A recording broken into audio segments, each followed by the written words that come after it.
There it is. Whoa. We are here. Are we here? Are we here? Are we in this bitch? Patrick Hastie joined, and so did Rafiq. The two people that we need right here. We got two eyes. Oh, my mama.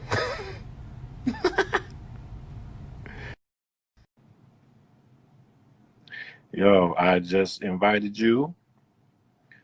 Where you at, Patrick? What? Hey, there he is. What's up, buddy? What's up, man? How you doing, dog? Good, good. How are you? Hey, man, I'm good, man. Let me give you a proper intro, man. So, Sure. Hey, folks. say hi. So far, we got Rafiq and my mom here. So, Hell yeah. be on your best behavior, all right? This is Heck yeah. What's your mom's name? Monica. Monica. Hey, I'm Patrick. Yeah. Uh, so yeah, ladies and gentlemen, this is the Instagram live of the Independent Comedy Club, where we do our nightly interviews. Today we have the illustrious from living in New York, but Yeah. by way of Iowa. Yeah, baby. Iowa, go Cyclones, right? That's right. That's right. Yeah, Hell yeah. yeah. It sounds terrible to say, all right, and yeah, so you're the only person watching that team. But ladies and gentlemen, uh, welcome one of the headliners from the Independent Comedy Club, man. Very funny, Patrick Hasty. Everybody, how you doing? Hey. Thanks, buddy. Thanks, EJ. It's good. Thanks for having me, guys. Hey, no This problem, is man. fun. Thanks for doing it, man. I know a lot has been going on, and Yeah. a lot Right? a lot has changed, man. People ready to tear down the system. People been Mm-hmm. sick. How you been spending this time, man? What's Well, so in New York, I don't know what it's like in Detroit right now, but like we've been quarantined since like the second week of March. Yeah. So from like then until the end of May, it was like everything was crazy, but we got used to it kind of. You kind of got used to being at home, working from home, Right. going to the grocery store once a week. And then as soon as everything exploded, it's like it's like the whole world shifted for what we were used to. Because Yeah. then it's you're protesting at night if you can get out. Otherwise, it's like it. I know it sounds so stupid, but it's like everything changed so dramatically And that yeah, it feels like quarantine has it went from feeling like quarantine had happened for 6 months. I feel like we've been living like this for 5 years right now. exactly, dude. It's It's, so it's like a weird. hyperbolic time chamber or something, dude. Like it's Yeah, literally, uh, yeah, like it's literally like, oh my gosh, it's like because so much change is happening so fast. You know what I mean? uh-huh, So yeah. it doesn't seem real because like this is all we had. This is what happens when you had all 24 hours of your day. It's like now it Yes, feels like a lifetime. that's what I was. I was trying to make a tweet about that, about how like I feel like we are experiencing every second now. You know what I mean? Like Every single every second. yeah. Like I used to if you were up for 12 hours in a day or 15 hours in a day, you like the next day you could be like, I remember like 5 or 6 of those hours, but now it's like I can tell you every second of what I did Exactly. yesterday. Exactly. You Yeah. know, And then you wake and up, I'm doing nothing. You nothing. know? Waking up Yeah, thinking about the last day, and it's just yeah, like you just build off of that, man. It's crazy, man. How yeah, yeah. how you been keeping up with comedy as far as you know what I'm saying being at the career? You've been doing Well, it's so weird to be like, luckily I have a job that's like a day job that in February offered me a full-time position, or not a full-time position, but like a contract position where I yeah. got more money. Mhm. And I almost didn't take it because I was like, well, what is that going to do with me going on the road and stuff like Yeah. that? But if I wouldn't have taken that, I'd be dead now Yeah. because that Oh, you correct. literally They got unemployment for motherfuckers. You know what I'm that saying? well, but like comedy, because comedy stopped. So like I've been, you do some Zoom shows and whatever the fucking bomb and feel Yeah. terrible, but like luckily I have this day job thing, which is I'm very fortunate for it, but it's also doesn't take a lot of like brain power or anything. Yeah. But like that is what's giving me goals and tasks and stuff like that. But I had to go to my office on the 1st of June, Mhm. and I went into work for the first time. I'm the one that closed the office on March 20th. Oh, really? And so then I was the first one back, and it was literally like a time machine. I sat at my desk, and my calendar right next to my desk said March 2020, and I'm Yeah. like, what? Oh You know? my God. Lifetime. And so, yeah, and so it's all part of that. But like, but for comedy wise, I did this all through May. I did this like I'm very I'm quick to go dark in my Yeah. head, like, you know. And when As you're you doing should. stand up and when you're doing stand up every night, I feel like you can convince yourself that all the negative thoughts, you're like, who cares? I got another set coming up in 20 minutes. Exactly. But when all the stand up goes away, it's just those negative thoughts, and you're like, what the Like, oh 50 crap, I'm comedians get depressed. to make a living. Yeah. And so in May I started this dumb web series, and that was really fun because every day I gave myself a task. I had to get this video done, Yeah. and that was good. And then at the end of May, when everything with the whole like protests and everything started, I didn't want to just start dropping. I couldn't do comedy at all anymore. Yeah. So Like it's a weird it's just like time to everything. dropping new Yeah, content. a sketch. Yeah, a dumbass sketch. Yeah. So it's been weird. It's been this kind of thing, like what you guys are doing here.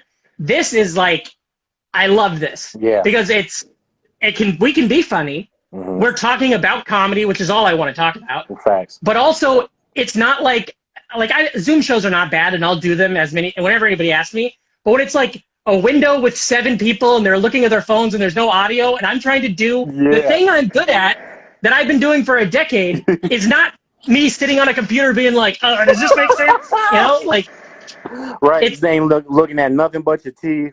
And it's just so I went to the mall and then all I'm doing is looking at my fucking teeth too, being like, wait, what happened? Right. Everybody's phone on mute. They on Instagram. You could be filming, you have no idea because it's just and it's because then what it does is it adds that same thing that I felt when you first start comedy, and you're like, I don't feel good. I'm not good at this. So then I'm in my head and I'm feeling, but like. It's like it's like I might as well have started singing or something. Like, it's a different art form. It's a different thing. It's a totally. I'm sure you know, totally different art form, dude. Like you're technically doing comedy, but this is so different. Like, it's like driving a Civic and driving a Mack truck. You know what I mean? It's like you're technically driving, but like this is the same. You know what I mean? Totally. So it's and you trying to bring your Civic skills to the Mack truck, and it's just like, it don't work like that over here, bro. Yeah. It's been so like I was saying, like I just fluctuate between feeling horrible and feeling horrible and then feeling like bad, but that's like the good, you know. And then but that's where I'm at. How are you? What's comedy happening in Detroit and everything? Dude, I ain't did none of them Zoom shows. I ain't did because I'm not like you. So you was more of a road dog. You already headlining every night. So it's like, you can find ways to make a living from that shit. You know, me as a still an open micer and shit. I was like, fuck the Zoom shit. Pretty much. As far as the Detroit comedy, I mean, you see a lot of those. Like, I guess me personally, I just been kind of sticking to like podcasts and like just trying to figure out, how to produce content. Just trying to find ways to be funny. Yeah. Without. Sure. With because I feel like this was an opportunity to be funny in different ways. You know what I mean? Like so. Yeah. So stand up gonna be stand up. It's gonna come back. And by the way, sorry I'm shaking so much. I got my fucking hands be fucked up. But like, that's fine. Hey, I shake all the time, buddy. I got a disease. Do you got a disease? I do have a disease. Are we diseased? I do. Okay. I am. Okay. I got. Shout out to the crib. It's why. Yeah, baby. It's why I don't take the mic out of the stand because everybody's like, "Oh, look, he's nervous." And I'm like, "No, motherfucker, I shake." Hell yeah, son. What you got? What's your podcast? Oh no, it's Tremors. It's actually not a disease. I'm probably making it sound way worse than it is. I got real bad. Tremors, and it's called the Ride Along Podcast. Yeah. That's my Ride Along. Okay, and when you were doing that, so do you have guests? I haven't listened to it. I apologize, but do you have co-hosts? Did you used to do it in the studio? I used to do it in the studio. Yeah, now I do it at my apartment. Because why? What's up? Well, I was going to say, because I have a podcast too, and I feel very similar with how I feel about stand-up. When we were doing it in the studio, fuck, it was good, and it's one of my best friends who I started comedy with in Iowa. But now when we do these Zoom shows, I had to stop booking guests that I respected, because I'm like, I don't know what to do, you know? It's weird. You're sitting there talking, and you're just like, so... Don't go ahead. You go. You go. Yeah. It's just like, all right, this is and listening to podcasts too. Some shows have done it well, especially there's some in Detroit. Yeah. That have done it well, where like, I mean, at first it kind of sucked, but they figured it out and it got a good rhythm going. So, but yeah, the Detroit comedy, I mean, all the comedy scenes suffered, dude. Like once all this happened, it's so weird. It's so weird, and people are just scrambling to find comedy, and then on top of that, like just news after news after news after news. Yeah. So it's just like I don't know. It's a lot to take in. Here's a question I have for you. Yeah. Go ahead, please. So, like, because I know things are, opening up and whatnot. So, do you feel like there's how do I put it? Like, do you feel like a need that you have to address everything, or are you just gonna like skate right back into the set you was doing?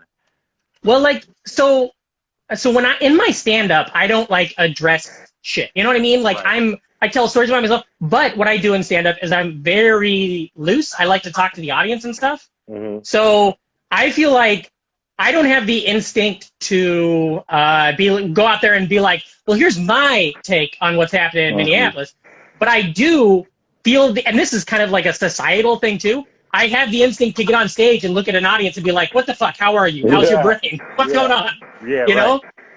And like you ask that, this is the thing, like, because maybe this is insanity, but like I haven't done stand-up 3 months yesterday since I did stand-up. I've never gone more than a week, you know? Yeah, almost none of us have, you know? Right? Yeah. And so I had this like thought yesterday of like being like doing a set, like a normal set, and asking the audience, being like, so where are you from? And then somebody's like, I'm from Seattle. And I'll be like, oh my God, what's happening in Seattle? Because like, I can read the news and I understand it that way, but if I ask somebody and they're like, it's fucking crazy, the precinct left, and then we took, like, that's how I learn and grow, you know? Yeah, exactly. And so like, that's kind of, whenever I get back to doing stand-up, that is, I feel like, how I'll do it. The thing that I hate is like the 2 or 3 jokes I was working on beforehand. Yeah. That now I can't be like, fine. I can't go, you know, like, you can't tell everybody. It's just like, oh, God damn it. Yeah. Dude, I had. I mean, like, I had some jokes, bro. Like, I was so proud of them. I'm like, I was starting to get momentum. Son. I had a little Kobe. I had a Kobe joke. I finally. Oh, for sure. Swear to God, and then Corona happened, bro. Fuck y'all with this Corona shit. Yeah. Do you think when it does come back, like shitty open micers are still gonna be like, I don't think this Corona thing's real? Absolutely. Absolutely. They're gonna be doing like the same shit. Yeah, dude. Oh God, it's crazy. It's crazy. I'm more of a Modelo virus guy or something. You know, just fuck out of here, dog. That's right. Yeah, it's crazy. It's such a thing that it like no one's like that thing. It's all tied in together. Like what we've been saying, like how the passage of time is so fucked up and everything. Like this is like all self-serving, but like so when I did the club last year, I wanted to record an album there, and then my first night's shows, I had plane troubles. And I didn't feel comfortable. I had fun the first night, but I didn't like love my set. So I canceled who was going to help me record it. Yeah. Then that Saturday, I had my favorite headlining set of last year. I remember that, yeah. Yeah. I remember the first crowd was kind of cold, and then, the next day, you were... And it was all in my own head. It was all in my head shit.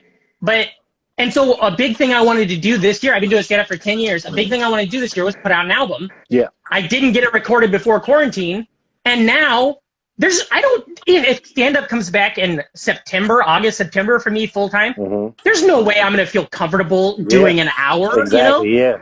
You pretty much have to and so it kind of, everything's like pushed back, and it's like, my wife and I talk about this, it's like 2020 is like a loss. Like you can't even like, factor anything that's happening this year. Right. You know, like good things will come out of it. Hopefully we can like defund police and shit. But like, you know what I mean? But right. like, it's great for the world. As a person, but my career is taking a hit. You know? Yes, that's the shitty thing. Like, you see people right now. You see a lot of people, like, especially on Facebook, who are like a lot of like dipshits who are like, especially before when it was just like, I'm not gonna wear my mask. I'm gonna go get my barber and stuff. Yeah. And it's funny because like, as comedians, we're narcissists. We like learn how to be narcissists. Right. And Absolutely. so that's why. And also, we don't have a lot of other things to focus on. So I feel like that's why comedians are a little easier to go out and protest and fight and start initiatives. Mm-hmm. And then everybody else doesn't know how to be a narcissist. So then they're like, well, I want to get my hair cut, so fuck it if a bunch of people die. And you're like, no, that's not, you can't think that way, you know? Right. Yeah. It's weird. It is so weird. That's another thing I wanted to ask you about. Yeah. Is, Cause I noticed on your page, you know, you're all, you know, you're defund the police, blah blah blah. With everything going on, and that's not typical from at least what I think from a guy from Iowa, that cheers for the Iowa State Cyclones, bro. Like what? Sure. Like well, the Cyclones are fantastic, buddy. You got a lot of issues. Aren't you a Broncos fan also? I mean, you got a lot of things going on. No, you know? I'm a Bears fan. You're a Bears. Oh, fuck Bears. I was thinking you were okay. So I remember we went to that weird party. Yeah, I don't remember that house. And okay, so were you wearing a Trubisky jersey? I think I was wearing a Trubisky jersey. Yes. In my head, ever since then, you were wearing what's his name, Drew Lock or whatever the fuck. No, I thought you had a Bron. And so everything's been clouded. I've been thinking you're great. I like you way more. You know? No, I'm a Bears. I'm a Bears fan. Okay. Because I remember you brought up David Montgomery. You know what I mean? That's right. That's right. What the fuck was okay? So, anyways. Okay, so yes, I love the Cyclones, whatever. Growing up in Iowa, though, I don't know why. There's a lot of people in Iowa doing good things, but I just have always been very, I don't know, I guess liberal-leaning. And also, like, I am a white guy. I have never in my life not had a bad experience, like, had a good experience with police. Yeah. And when I was a kid, I grew up right outside of Omaha, Nebraska, and so you'd get hassled at Omaha all the time. And that's come from me as a white teenager, a white 20-year-old. So, like, for everybody else, it was way worse. Yeah. So, to me, it was just always like, there's no way anybody would ever grasp onto this. Because, like, I would have been screaming defund the police in 2004 when they were fucking knocking on our apartment in North Omaha, you know? Yeah. And so like, ain't nobody trying to hear that from some dude in Iowa. No, nobody gave a shit, right? Everybody was just pumped about John Kerry and shit, you know? But so, like, and then living in New York, when you, like, that's a big thing to me that I don't know if I wasn't the way I already was, if let's just say I was one of those people who's kind of like middle of the road, liberal, but doesn't really care. Yeah. When I fucking walk outside of my apartment in Brooklyn and I see cops throwing people up literally on my street. Yeah. It's like, you can't, that has to affect you. Because you're a morally thinking human being. Right? Because you're aware and awake and shit, you know?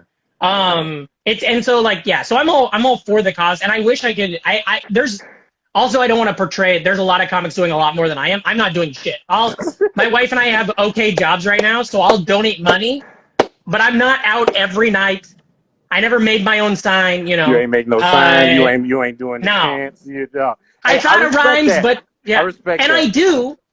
I will go out. I just haven't been out every night. There are comics who are out there every night. There's a lot of people who have put themselves in way more danger than I have for the cause, and I respect the fuck out of it. I started paying attention to, like, who isn't doing or saying anything. I've unfollowed some, like, famous comedians who I've always liked and respected because they didn't even do, like, the fucking black square. You know what I mean? They didn't do anything.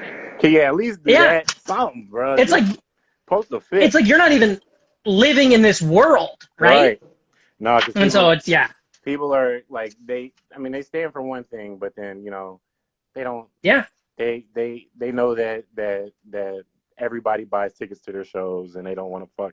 Totally. Up, yeah, and they're scared. Everybody's a coward. I'm a coward, but in different ways. You know what I mean? Yeah. Like, exactly. I won't criticize Fallon, but I'll, like, tweet 20 times at De Blasio that he sucks dick. Right? Like, that's how I am.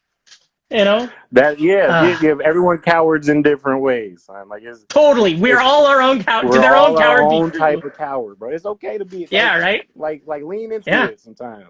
Totally. I didn't go to a single protest, yo. Because but you.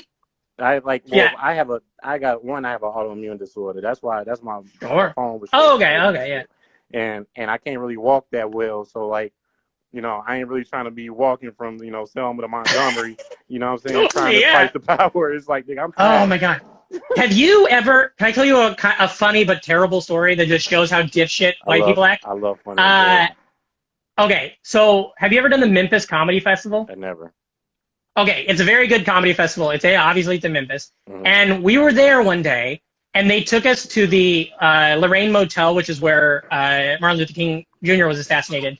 And there's a huge museum there that's like the Museum of American, I don't know I can't pull the title, but it's a museum all about civil rights struggles. Yeah. And there's a part, I swear this is true. Also, it was all comedians. And so we all walk in there, and it goes from being like a party to like, okay, we're fucking quiet. All right. Yeah. Nobody's like, one LA comic tried to do bits, and we're like, we're not doing bits, buddy. Not right now, bro. Chill. Yeah. We're trying to do your set, bro. We don't give a fuck. There's a part where you get in a long lineup, and you look into the room that he was on the balcony of. And it's exactly like it was at the time. They basically built this museum around the motel. Right. And it's very somber and intense and stuff. And we were there, and it's on the line is around a corner. And then you could also walk the other direction, though, and just kind of peek into the room. Mm-hmm. And a black family looked in there, and a fucking lady in line who was white yelled, "You got to get in line. It's at the back." And just all of us looked at each other like, what the fuck is happening, right? Like, did you get through this whole museum? No, you made it through the whole museum and didn't learn how to act. It was so...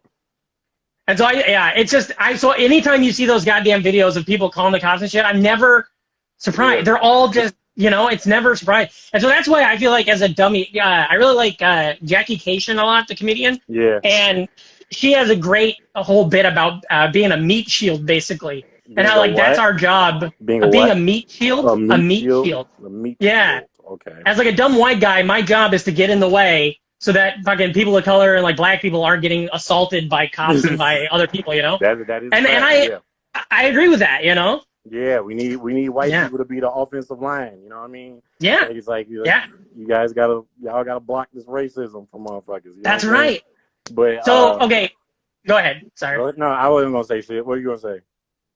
Bears. So, what do you think? Do you think Foles is gonna be great? No, we're gonna be we're gonna be terrible. Yeah. Absolutely, that's fair. Absolutely terrible because that QB competition shit never works. It worked for the Titans this year, but this year we just got 2 trash QBs now instead of 1. Yeah. You know what I'm saying? So we're gonna be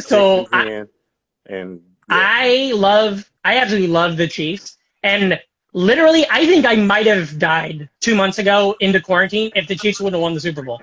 Because that carried me so much. I've watched that Super Bowl fucking 40 times, Fucker. Why did you choose the Chiefs?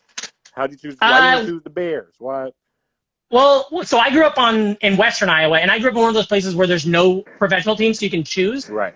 And my cousin, who's the same age as me, was a huge 49ers fan, and I didn't give a shit about football at all. Yeah. But then when him and I were in a fight when we were like 6, and Joe Montana got traded to the Chiefs, and I was like, fuck it, I'm a Chiefs fan now.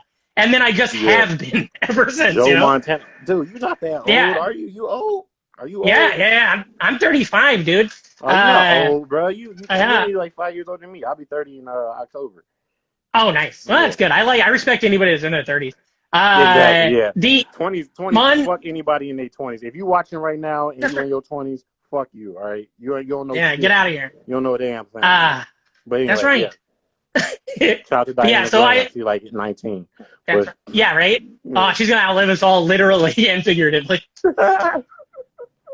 For real. But, yeah, dude, it's fucking weird times, man. It's fucking weird. It's been insane. I did this interview with this guy who Diana's frowny face. That's great. I just bought her stickers just a little bit ago. She's fantastic. Oh yeah, Diana's great. She's sweet. And happy birthday.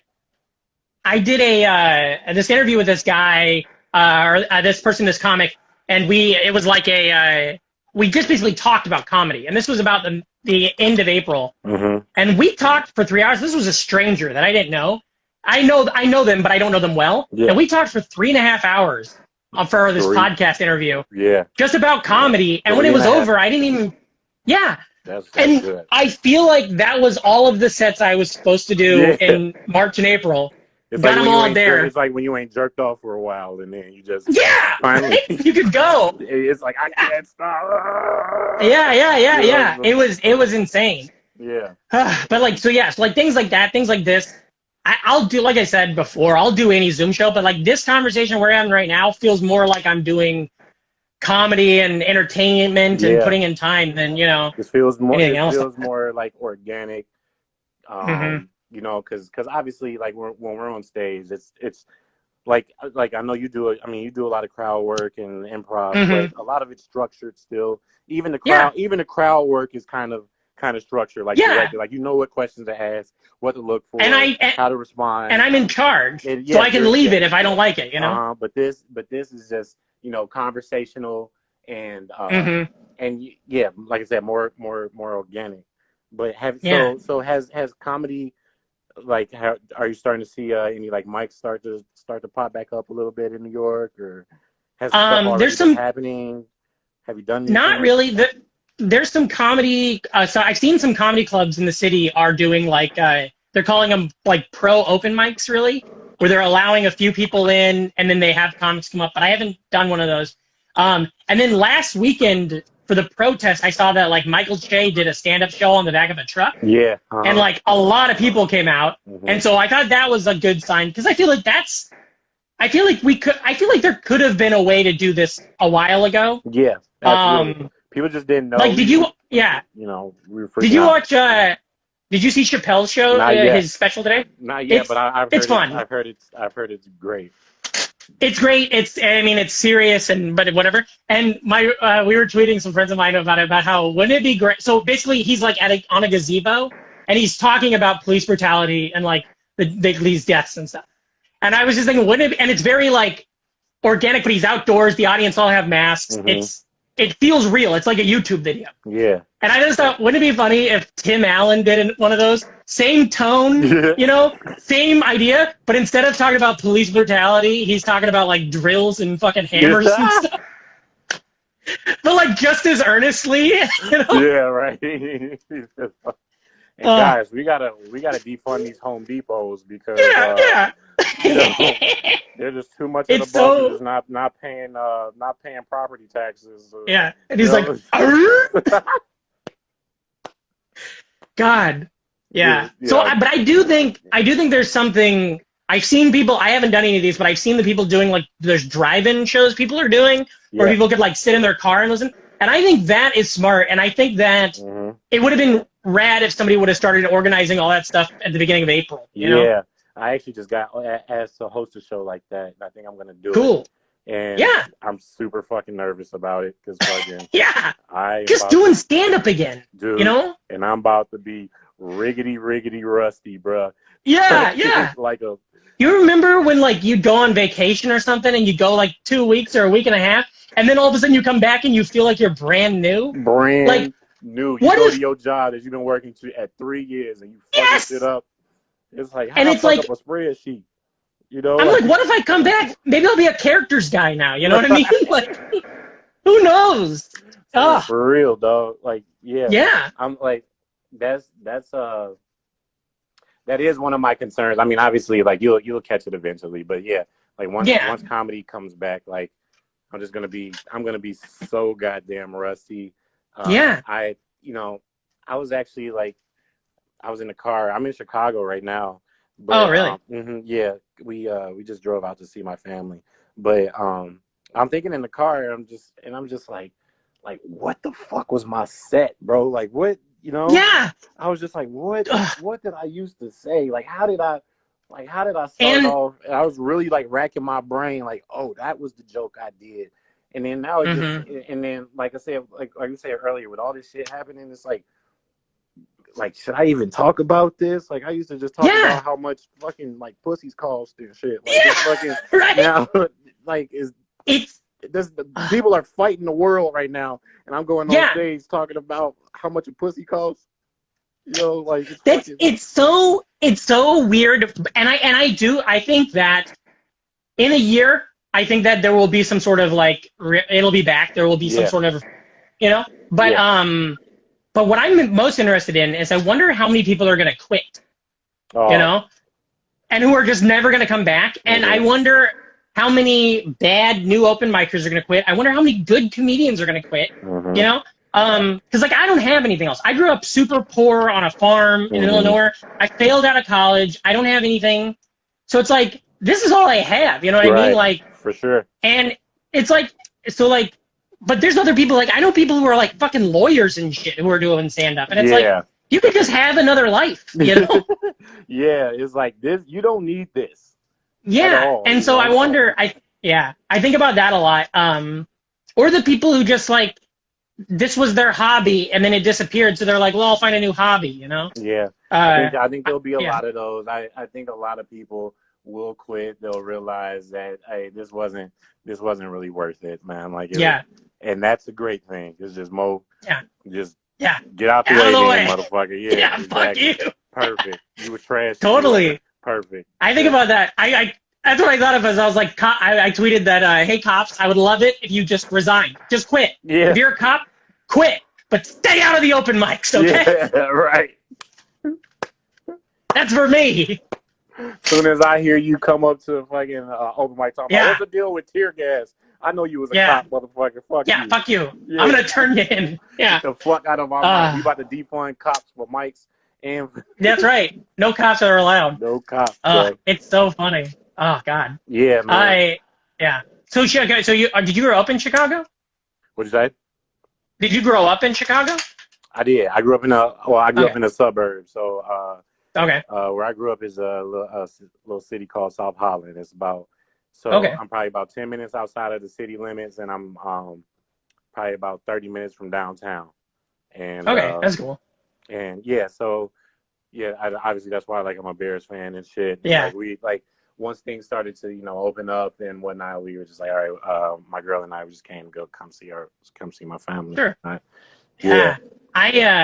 I always liked Chicago. My buddy Gideon Hambright, who we run it when the world was a thing. We ran a show together for 6 years, and then it stopped for 3 months. But he grew up in eastern Iowa, and he's like a diehard like Cubs, Bears, all that kind of stuff. Good for him.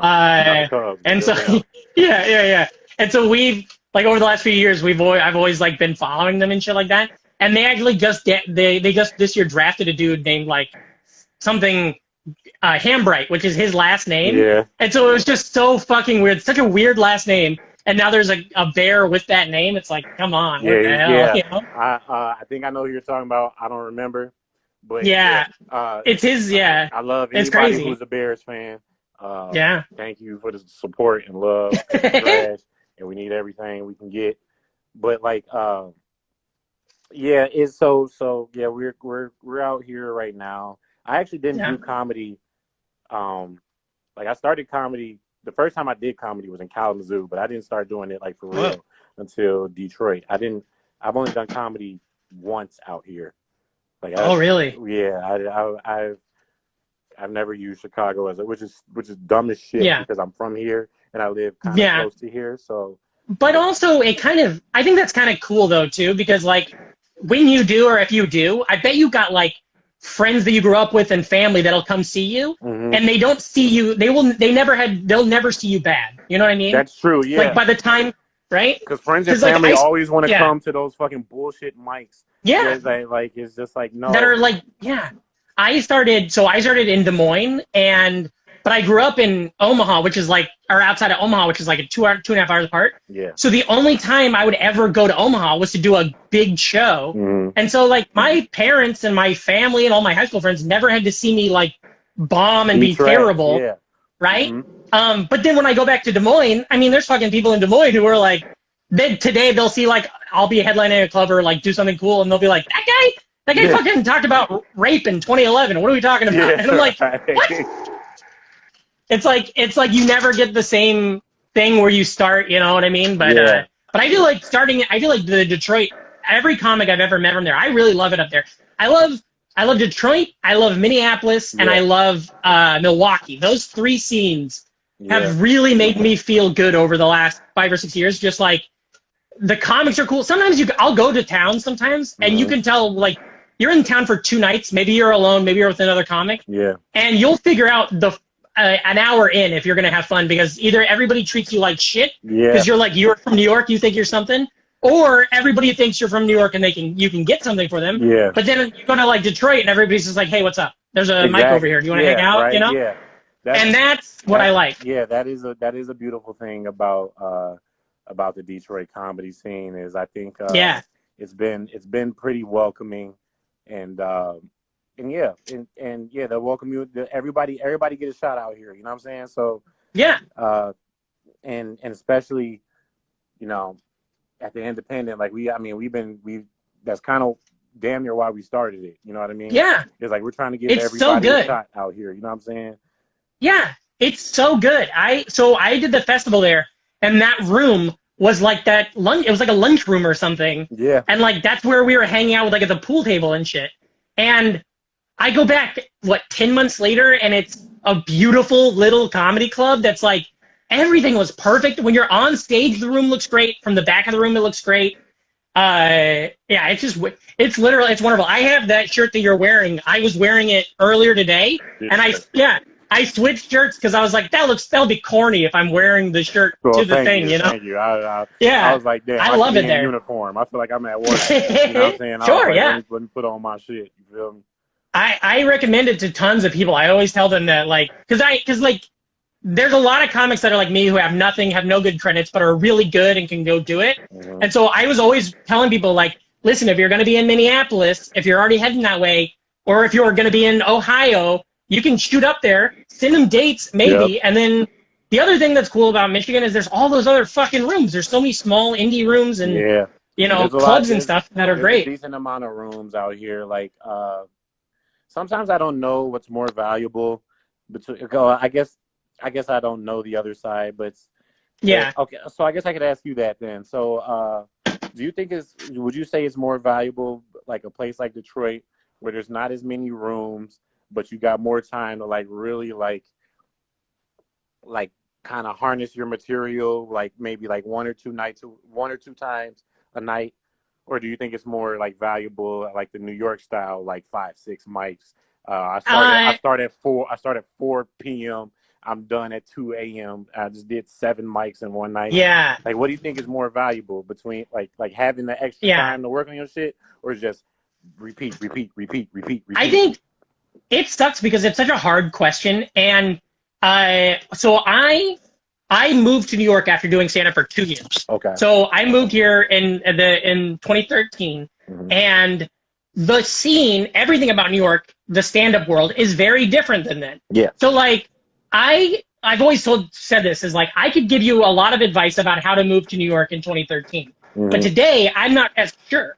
But what I do think though is I think that because you've been doing it for a few years, right? Like you're not like brand new. I'm not brand new. No, I'm almost 3 years. Yeah. 3 years in. Yeah. So like, I would say, okay. So like, basically, there's like a point you want to do. Do Detroit as long as you're getting stuff out of it. Once you start feeling complacent, or once you're booked on everything for like more than a couple weeks, you can get out. Yeah. But you also don't want to live there for 12 years. That's one thing that I'm very against. Like, if you could live in Detroit forever and do stand up out of there and tour and figure it out. Yeah. That is a move that I believe in. Right. But if you know already, I'm going to move to New York or LA at some point, I say do that when you're 2 or 3 years in.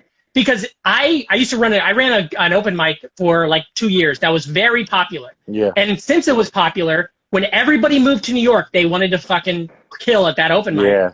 And I saw so many of the funniest comedian from Tulsa who was 12 years in and passed at all these clubs and working the road, bomb. Yeah. Because they had no idea how to do comedy in New York. And then that gets in your head. And then those people sometimes they figure it out, but most of the time they quit or they move back to where they're from. Yeah. So it's like you got to talk to yourself a lot. Another thing that I think is really important is Detroit's really good about, hey, tell Blake Wexler to shut the fuck up. Another thing that is another thing that's very, I think, important for in another scene, a scene like Detroit, especially Des Moines. So this is kind of cool. Des Moines had nothing when we were there. We had a really great local scene, but nobody had ever branched out. Right. The first person to leave Des Moines was our friend Andrew Lopez, who moved out in 2012. He moved to LA. Today, he is doing stand-up on Netflix, a special that came out today that Joe Coy put out. Really? So that's how it was then. Think of all the people from Detroit who have got to go move out and do stuff. Yeah. You have such a bigger pool to pull from. So, like, I would say you could, like, there's people like, I think Diego is one of the funniest people alive. I think Sam Strader is so fucking funny.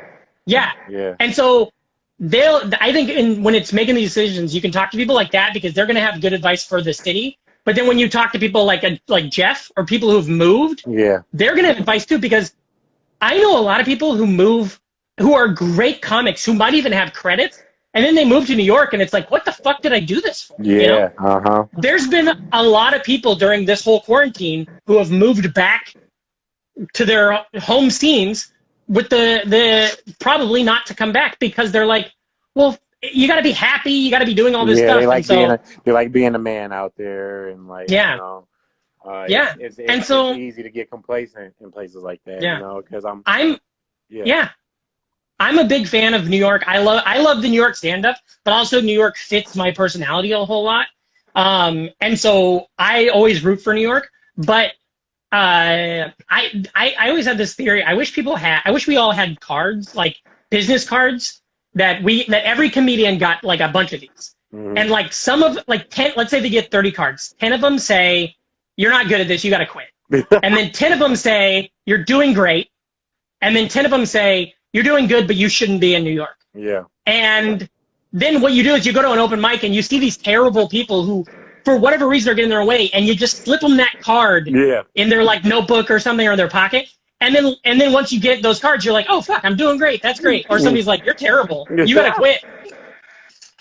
Or the other one was like, you alright, but you should probably go back the way you came from. And there's so many examples of comics who were very good, moved to LA, never gelled, moved to New York, took off, or vice versa, or were in like New York and not hitting it, and then they moved to Chicago and boom, they can get it. Because it's like, there's so many aspects to it that go into Why'd it. Why'd you choose New York over in LA or Chicago or whatever? Well, I didn't. Yeah, I knew I didn't want to do Chicago or another middle city because my goal was always to get to a New York or LA. Yeah. And so I knew that I was going to move to that. I did stand up for 2 years there in Des Moines and got to the point where I was feeling myself get complacent. I was doing all the indie shows. There's no clubs in Iowa. Yeah. Really, the clubs that are there don't give a shit about you, or at least they didn't back in 2010, 2011. And so my wife is a landscape architect. Okay. And she was in her first couple years of doing that in Des Moines when I was starting comedy. And landscape architecture has a huge industry in New York City, and they don't have much in LA. So I moved to New York, and now my wife is like a great, successful landscape architect. And so she's paying for your dreams right now. That's 100%. 100%. Like I used to have jokes where I'd be like, "Hey, get a job like my wife did," you know? Right. It's like, she out here and so like in the dreams. I love it. Yeah. Yeah. I would only, and I love Los Angeles. I try to go out to Los Angeles every year. Right. I always have fun, but I feel like we would only move to LA if I got like a writing job or something. Yeah, for sure. Because also like I grew up on a farm in the middle of nowhere, but I have such a fast, chaotic, anxious energy. Yeah. That in my hometown, you do not do comedy like a dude from Iowa, dude. You don't. Yeah, right. You don't. Yeah. You do comedy like a black dude, kind of, for real. Thank you. Could you write that down for me? I've been trying to tell people that for the longest. This is why they get mad. Police. They get so mad when I tell them that to their face. You're a higher energy guy though. Yeah. Yeah. And in my hometown, a small Iowa town, when I was a kid, people were like, "Oh yeah, we know that guy. He's loud and he's at the store and he's yelling at his mom and stuff." Mm-hmm. But like in New York, nobody fucking notices you. Yeah. So like on the street, everybody is loud and angry and moving around or whatever. So like that, I just always fit with it out here, and so that's, and also like this, like I go back to Iowa a lot and do stand up, and I have a lot of friends that are still there. People who had families or houses that couldn't move, so they kept doing it there, and they're continuing to be amazing comics and stuff like that. Mm-hmm. And sometimes people will be like, "Oh yeah, but you're like an Iowa comic," and I'm like, "I guess, but like I've been in New York for 8 years, you know, like I learned how to do stand up in New York City and shit."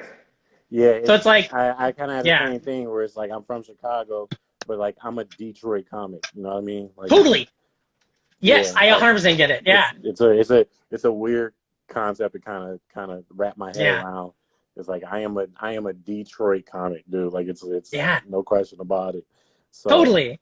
Yeah. It's been so I think that's that was the most exciting time for comedy. I think like Chris Rock said this once or something, that's like, you don't ever write more than you do when you're an open micer, because like you just have so much coming to you all the time. Yeah. And I feel like that time when I was like 2 years in, year and a half in, and I'm like, I think I'm going to try to move to New York. Like that was so exciting.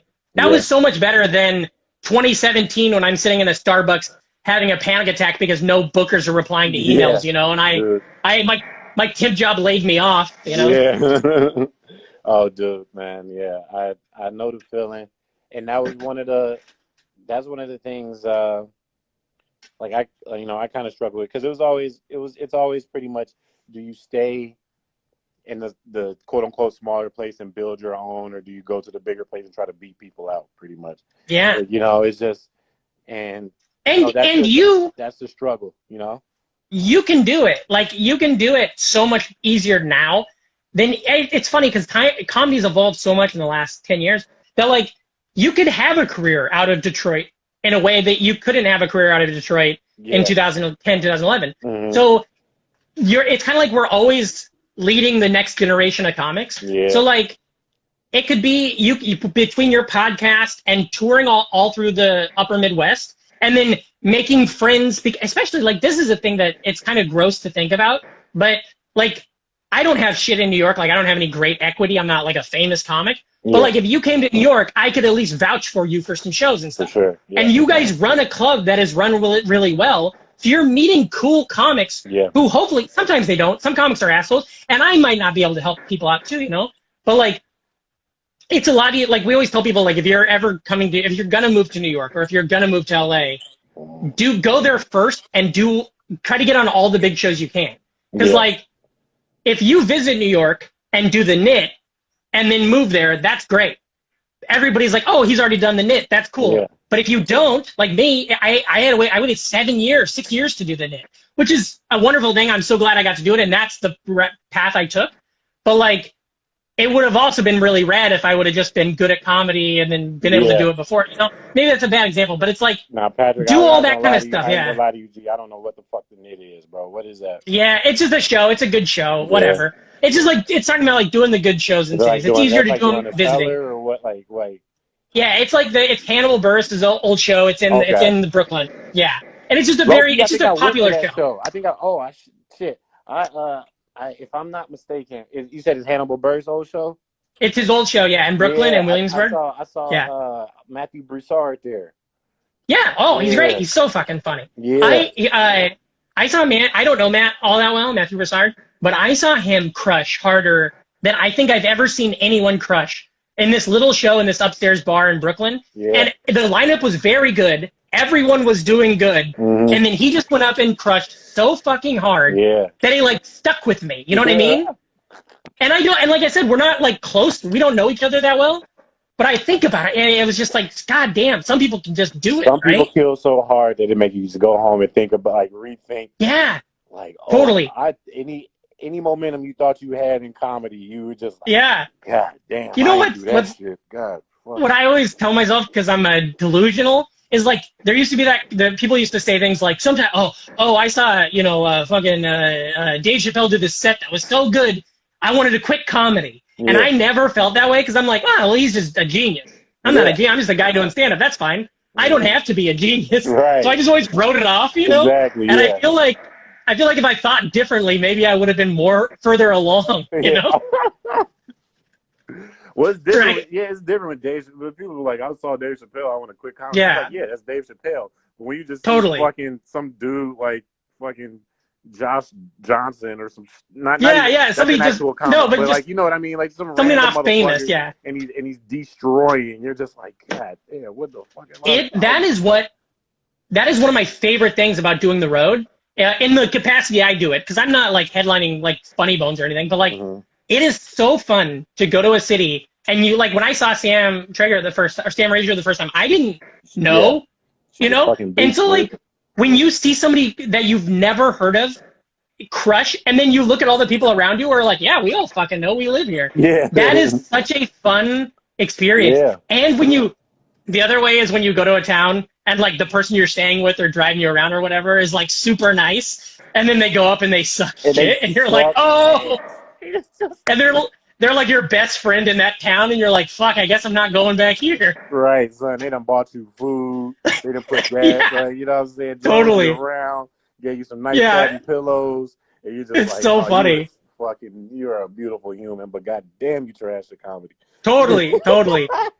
And then sometimes those people get good at comedy, and that blows my fucking mind, That's the thing with comedy, bro. You're going to get good eventually. Some of y'all is going to take you a while. Sometimes it takes you centuries, but you're going to get good. If you just, if you just keep doing it, you're going to get all right. Totally. And if a pandemic happens and half the comedians quit, you're going to have it. Good. It's so much easier. Yeah. Ain't nobody else to book. That's right. Yeah. God damn it. Yeah, dude. It's comedy's a wonderful thing, man, and I'm interested to see how it's how it's going to come back. Obviously, we've been really affected by it, because this is pretty much all we've had. I mean, we as producers talk and like we're trying to figure things out, but like as far as like content, this is all we got for real, Yeah. So it's going to be interesting to see. There's some mics that are, starting to matriculate back into the world. And I'm not like super gung-ho to go to them. As long as people are safe, that's the scary thing, though, because comics aren't safe, Like, comics aren't smart anyway. I ain't going to lie to you, G. I ain't worried about the safety. I just, I don't know. I was enjoying my little unemployment. I was fucking Yeah. Like, I was like, I know I need to go back to comedy eventually, but I'm like, man, I'm fucking Did you learn anything, like, during this quarantine stuff? Did you do anything? Like, did you learn anything, or did you, like, you know what I mean? Like, did you pick up anything new or write anything? You know what I mean? Like, create something that... Yes. So, one of the coolest things about the quarantine was I started getting into routines. Okay. Nice. Yeah. So I got very helpful. I got a daily routine going. So like I used to do music too. Mm-hmm. Like cool. I did music before I did comedy, and then so I started doing that again. So like so pretty much I gave myself a routine. I wake up, work out, make like a little beat, and then I make a video. I make a video, like some type of comedy video. It's almost like a writing exercise. You know what I mean? Yes. And it's just having the task, having the goal. Having the task every day. Mm-hmm. So I did that. I've been watching stuff about like video editing.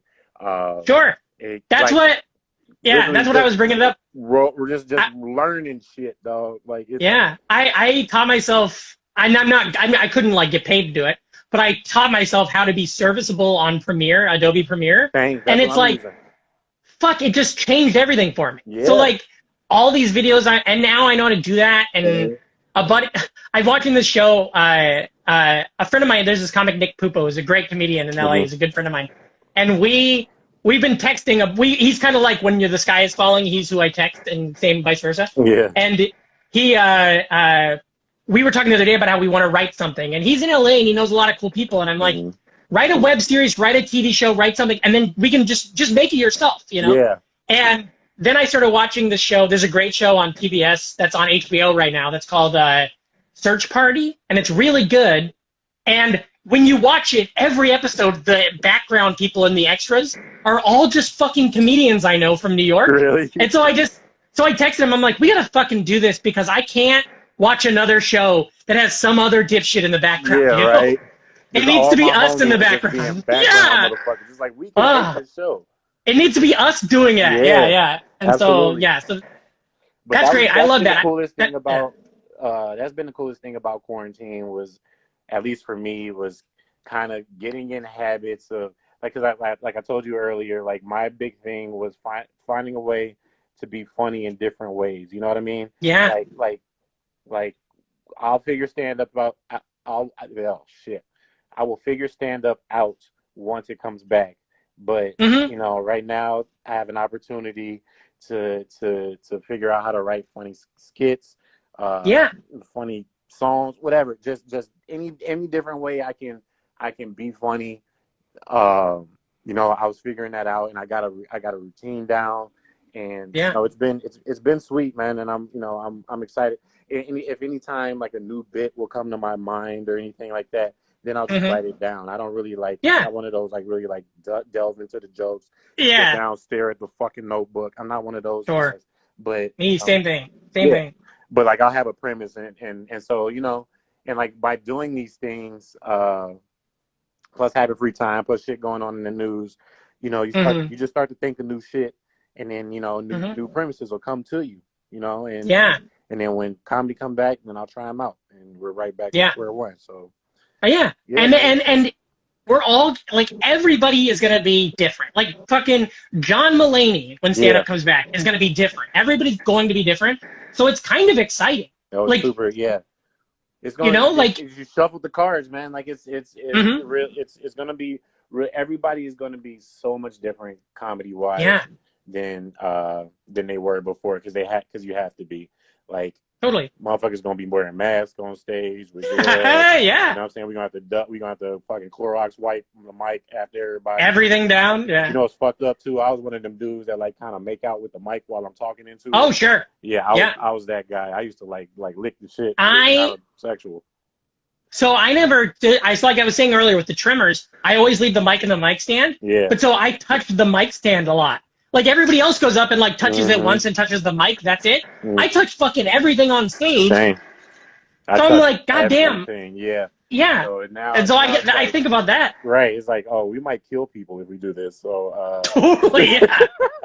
We're all gonna have like lav mics and shit, like Bill Bellamy special. Pretty much. Yeah. We got to bring our own shit. It's gonna be bring your own mic comedy show. Yeah. So. Right. Oh, that's great. BYOM. I have a friend who keeps a mic stand in his trunk, and I asked him when we were on the road together, and I was like, "Hey man, why do you got that in there? Is that just like in case they don't have one?" And he's like, "No, it's for a bit." He used to have a stupid bit about miking up porno, being the guy that ran the boom mic, and he needed to use the mic stand as a prop, and if they didn't have a mic stand, he couldn't do the bit, and he didn't feel comfortable. So he bought a mic stand just for that. It was very funny. That's commitment to a bit right there. Yeah. Man. Yeah. Well, we down to our last little minute 30. Oh, so, Patrick, thank you. Thanks for Thank you, man. Man, it's fucking been incredible, dog. Same. This was really where good. They can find you, what you got going on, podcast, whatever. Tell them. Sure. So I have a podcast called the Nostalgic Front Podcast. It's on everything. It's just me and my friend. It's talking about growing up in the 90s and 2000s and stuff. It's very good. Subscribe to that. And then I just put out an EP, a 10-minute stand-up EP called Probably Forever, and it's available. It's on Bandcamp, and all the proceeds to that go to like positive, like Black Lives Matter and stuff. And I only put it out because Bandcamp does this thing every once in a while where they'll give you 100% of the proceeds. Yeah. So that way, when that happens, I can push this, and then I'll, if I sell 20 of them, that's whatever, like a couple $100 or something. So, and that's only $4. So I don't know how to do math, but that's one of the last sets I did before quarantine, and it's like a good set. It's a good 10 minutes, and so that since there's no way I'm gonna get this album out this year, it's kind of cool to have that EP out there. So go do that, buy that, or send the money for that. And yeah, make sure y'all go support my man's, man. Yeah, man. Thanks. Take that And support money the back to club. Iowa. Are you guys selling? Do you guys still sell those T-shirts somewhere online? No, we ain't got no merch, but coming soon. Damn. Coming soon. Cool. And we gonna get everything out. Make sure you support Patrick Hastie, guys. Thanks for Thank you. tuning in. Thanks for doing this. Thanks, guys. Dog. I'll see you later. Thanks, man. EJ. I'll see you, buddy. All right, bro.